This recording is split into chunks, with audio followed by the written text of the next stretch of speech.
How's it going, guys? The topic of today's video is how did I end up here? What cars did I own before I owned these cars? These are some of my dream cars.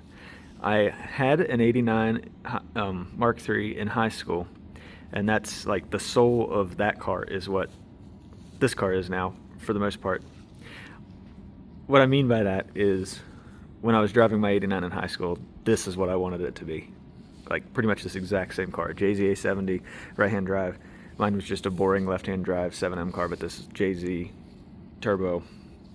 This is what I always dreamed of owning in high school, the Mark IV, and this was my second dream car behind the Mark IV. But yeah, we're gonna get into it, and I'll show off all the cars that I have owned up until this point.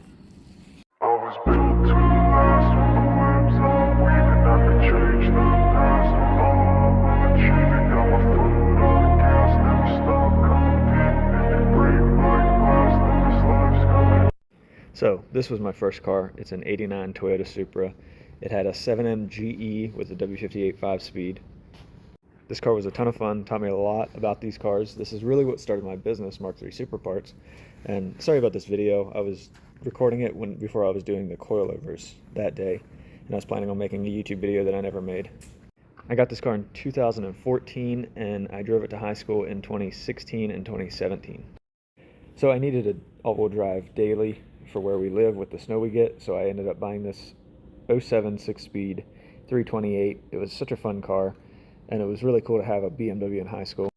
And then I wanted to get a 1JZ powered car. I found this one on Craigslist for like $5K and picked it up. It was a drift car, so it was kind of beat up, but it was a lot of fun. I put some money into it and drifted it a little bit. Took it to some roll race events and some other just open track days and stuff, like drag racing and stuff. But it was a lot of fun. It had a lot of problems, but it was a fun stepping stone to get to where I am today. And here's a dyno video of that car.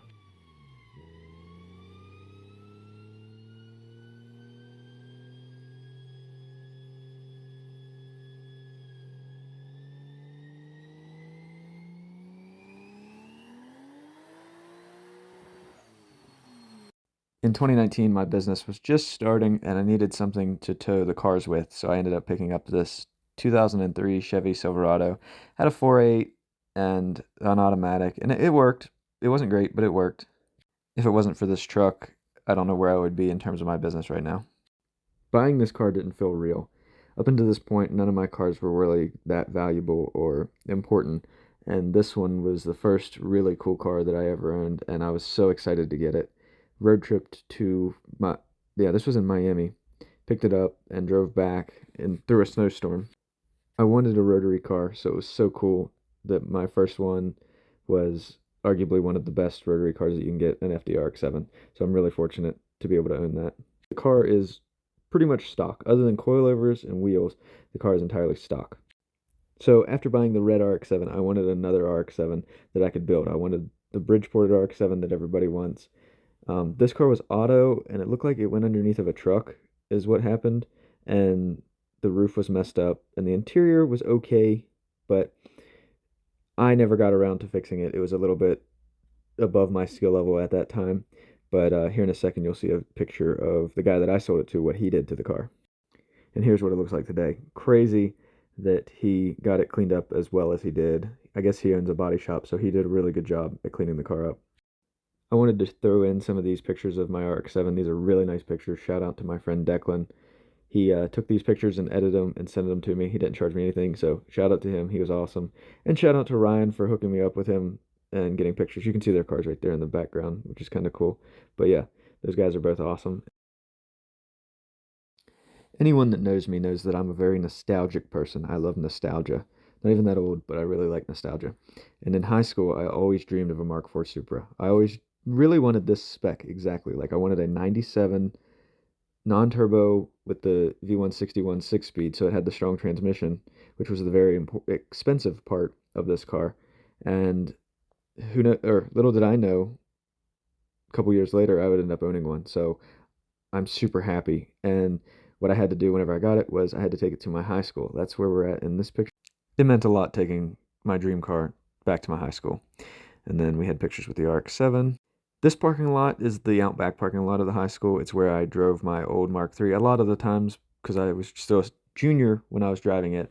So that was this parking lot. So I had to take it there too. And then I take pictures of all my cars in front of this house. This is my grandma's house. And you'll see a lot of the pictures are in front of this house. One of the best things about Supras is the people that you meet. This is my friend Dave. And then shout out again to my friend Ryan. He took these pictures. These are really nice pictures, make this car look really, really nice. So shout out to him. He did a great job editing them.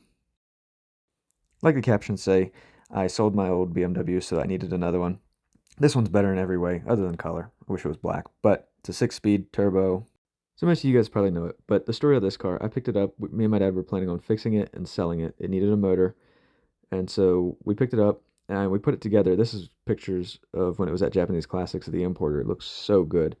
And so we put it together. We had the turbos rebuilt, did a bunch of stuff to clean it up, make the car nice and stuff to sell. And then I fell in love with the car. I ended up keeping it, and it's honestly my favorite car that I own today. Put some Blitz 03s on it. It looks so good. I mean, the paint's dirty and stuff. It's not the cleanest car ever, but it is so much fun. And I had to take it back to my high school too. These are some really clean pictures I have in front of my house. It Just love this car. Love the way this car turned out. I don't think I'll ever sell this car. And it's funny because I planned on selling it when I first got it. So here's a group photo with my JZA 70, JZA 80, the FD, my dad's RX-7, my dad's truck, my truck, and the BMW. This is mine and my dad's RX-7s. This was on a trip when I got to meet Rob Dahm.